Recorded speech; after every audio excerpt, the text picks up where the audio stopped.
छत्तीसगढ़ में बीजेपी की सूची दूसरी यहां पर जारी हो चुकी है। पहली सूची में 21 नाम थे और अब 64 नामों की प्रत्याशियों की जो सूची है भाजपा की वो जारी हो चुकी है। हमारे साथ प्रदेश अध्यक्ष अरुण साव हैं, हम उनसे ही जानेंगे कि सीधी बात इस सूची, सबसे पहले तो ये सूची ओरिजिनल है? पार्टी ने 21 प्रत्याशियों की पहली सूची जारी की थी जी। आज 64 प्रत्याशियों की दूसरी सूची जारी कर दी है। कुल मिलाकर 90 में से 85 सीटों पर भारतीय जनता पार्टी ने अपने प्रत्याशी घोषित कर दिए हैं। इन 85 सीटों में 43 ऐसे चेहरे हैं, ऐसे नाम हैं जो पहली बार भारतीय जनता पार्टी के प्रत्याशी के रूप में विधानसभा का चुनाव लड़ेंगे।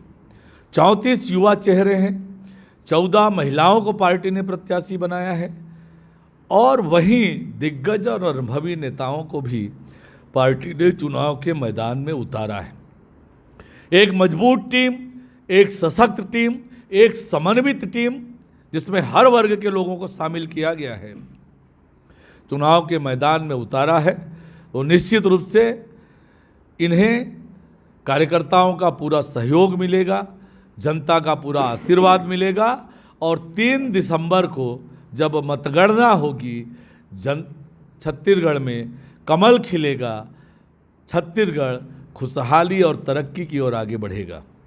जो पूरा संगठन है, प्रदेश अध्यक्ष से लेकर महामंत्री और तमाम लोग, पूरा संगठन भी इस बार चुनावी मैदान में है, तो इसको क्या माना जाए कि संगठन के साथ में सरकार बनाने की भूमिका आप लोग की रहेगी या नई जिम्मेदारियों के साथ?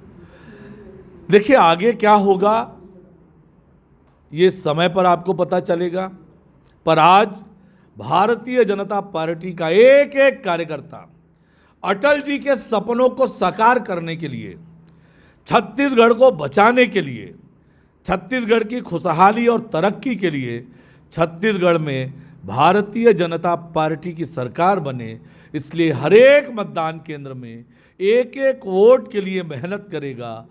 हर एक कार्यकर्ता अपने मतदान केंद्रों को जीतने के लिए पूरी मेहनत करेगा और छत्तीसगढ़ में कमल खिलाकर अटल जी के सपनों को साकार करेगा। लकेश्वर साहू भी मैदान में उतरे हैं। वहाँ पर जिस तरीके से माना जाता है कि जो सबसे विवादित क्षेत्र वो रहा है, कि कैसे उनको चुनाव मैदान में आप लोग सपोर्ट? आप साजा विधानसभा की बात कर रहे हैं। साजा विधानसभा क्षेत्र में भारतीय जनता पार्टी ने ईश्वर साहू को मैदान में उतारा है। ईश्वर साहू के बेटे भुवनेश्वर साहू की 8 अप्रैल को लव जिहाद के नाम पर 40 लोगों ने मिलकर बेदर्दी से हत्या कर दी थी। बेरहमी से मारा था भुवनेश्वर साहू को और भुवनेश्वर साहू के हत्या होने के बाद से राज्य की कांग्रेस की सरकार एक तरफा कार्यवाही करते हुए एक तरफ भुवनेश्वर साहू के हत्यारों को बचाने का काम किया, वहीं दूसरी ओर हिंदू समाज के निर्दोष नौजवानों को झूठे मुकदमे में फंसाने का काम किया। हत्या के मामले बनाए, आगजनी के मामले बनाए और अभी अभी जो आगजनी के केस में 2 दिन पहले न्यायालय का फैसला आया है, वो फैसला बताता है कि कांग्रेस की सरकार ने एक तरफा कार्यवाही की, भुवनेश्वर साहू के हत्यारों को बचाने का काम किया और भुवनेश्वर साहू के लिए जो न्याय की लड़ाई की मांग कर रहे थे, उनको हत्या के मामले में, आगजनी के मामले में, झूठे मुकदमे में फंसाकर जेल में डालने का काम किया।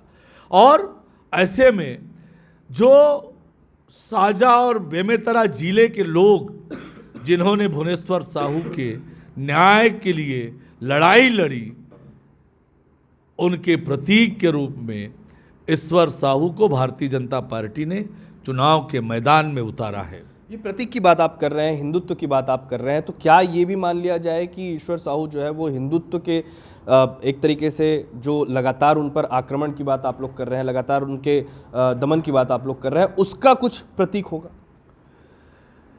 देखिए, ये न्याय और अन्याय की लड़ाई है।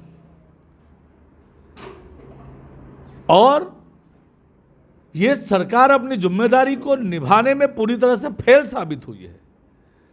सरकार न्याय करे, सरकार पीड़ित के साथ न्याय करे, सरकार दोषी को सजा दिलाए, ये सरकार की जवाबदारी है।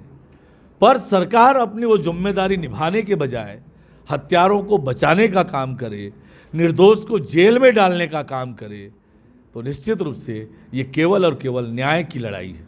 ऐसे लोगों को भी आप लोगों ने टिकट दिया है जो 2018 के चुनाव में बड़े चेहरे थे, मंत्री भी थे, लेकिन हार गए थे, और आपका ये कहना था पार्टी का कि जो जिताऊ कैंडिडेट है उनको ही टिकट दिया जाए। क्या ये मान लिया जाए कि वो लोग भी पूरी तरीके से जिताऊ कैंडिडेट ही हैं, जीतने वाले ही हैं, लेकिन उनको 2018 के पीछे जो हारने की वजह थी वो कुछ और थी? देखिए, 2018 के विधानसभा का चुनाव का परिणाम कांग्रेस के बड़े बड़े वादे, लुभावने वादे, बड़े बड़े सपने जनता को दिखाए, इसके कारण से ये परिणाम आया था। भारतीय जनता पार्टी ने जो प्रत्याशी बनाए हैं उन्हें कार्यकर्ताओं का सहयोग पूरा मिलेगा, जनता का भरपूर आशीर्वाद मिलेगा, और निश्चित रूप से 3 दिसंबर को छत्तीसगढ़ में कमल खिलेगा, छत्तीसगढ़ खुशहाली और तरक्की की ओर आगे बढ़ेगा। ये देखा है हमने कि राजनीति में प्रदेश अध्यक्ष और फिर मुख्यमंत्री, इससे पहले अजीत जोगी, रमन सिंह भी इसी तरीके से आए, फिर भूपेश बघेल भी मुख्यमंत्री बने। प्रदेश अध्यक्ष के बाद एक सरकार अगर बनती है तो मुख्यमंत्री का चेहरा माना जाता है। क्या मान लिया जाए आप भी पीएम मोदी के साथ में लगातार दौरे पर रहे? मैं भारतीय जनता पार्टी का एक बहुत छोटा सा कार्यकर्ता हूँ, और पार्टी जो मुझे जवाबदारी देती है उससे पूरी निष्ठा के साथ, पूरी ईमानदारी के साथ, अपनी पूरी क्षमता लगा के उस जिम्मेदारी को निभाने का प्रयत्न करता हूँ। आज पार्टी का प्रदेश अध्यक्ष हूँ, पार्टी की छत्तीसगढ़ में सरकार बने उसके लिए पूरी ताकत से लगा हुआ हूँ। बिल्कुल, ये प्रदेश अध्यक्ष हमारे साथ में थे अरुण साव, जो सांसद भी हैं, लोरमी से प्रत्याशी भी हैं, और इन्होंने साफ तौर पर कहा है कि बीजेपी आने वाले वक्त में जिस तरीके से मैदान पे उतरी है, जिताऊ कैंडिडेट के साथ में उतरी है, और जीतने का ही पूरी ताकत यहाँ पर रखती है। छत्तीसगढ़ से TV9 के लिए अमित मिश्रा।